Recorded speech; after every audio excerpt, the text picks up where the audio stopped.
ഓയ് ഗൈസ്, എന്താണ് വിശേഷം? ഈ ഒരു ഗോപുരം കണ്ടപ്പോൾ തന്നെ പലർക്കും മനസ്സിലായിട്ടുണ്ടാവില്ലേ ഇത് ഏതാ സ്ഥലം എന്ന്. കുറേ നാൾ മുന്നേ നമ്മൾ വാകച്ചാർത്ത് തൊഴാൻ പോയതായിരുന്നു കേട്ടോ ഗുരുവായൂര്. പുലർച്ചെ 2:30 നമ്മൾ അവിടെ എത്തിയായിരുന്നു. ഒത്തിരി നേരത്തെ കാത്തിരിപ്പിന് ശേഷം കൃഷ്ണനെയും കണ്ട് കുറേ നേരം നമ്മൾ അതിലൂടെ നടന്നു കേട്ടോ. ഇവിടെ വന്നൊന്ന് കൃഷ്ണനെ കണ്ടതെന്ന് വെച്ചാൽ എന്റെ ഒരു പോസിറ്റീവ് വൈബാണ്. അതുകൊണ്ട് തന്നെ ഞങ്ങൾ ഇടയ്ക്കിടയ്ക്ക് ഇവിടെ വരാറുണ്ട് കേട്ടോ.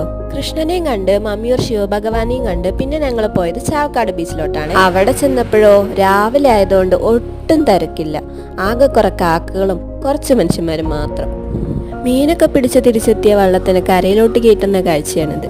ഞങ്ങളുടെ പാലക്കാട് കടലും കായലൊന്നും ഇല്ലാത്തതുകൊണ്ട് ഞങ്ങൾക്ക് ഇതൊക്കെ ഒരു ആകാംക്ഷ തന്നെയാണ് കേട്ടോ. കുറെ നേരം അതൊക്കെ നോക്കിയതിനു ശേഷം നമ്മൾ പിന്നെ പോയത് ഉത്രാളിക്കാവിലോട്ടാണ്. അവിടെ ചെന്ന് ഉത്രാളിയുടെ ഭംഗിയൊക്കെ കുറെ നേരം ആസ്വദിച്ചു നിന്നു. ഇന്നേ വരെ ഞാൻ ഉത്രാളിക്കാവില് പൂരം കൂടാൻ എത്തിയിട്ടില്ല. എല്ലാത്തിനും അതിൻ്റെതായ സമയമുണ്ട് ദാസ എന്നല്ലേ. അപ്പൊ ശരി എന്നാല്.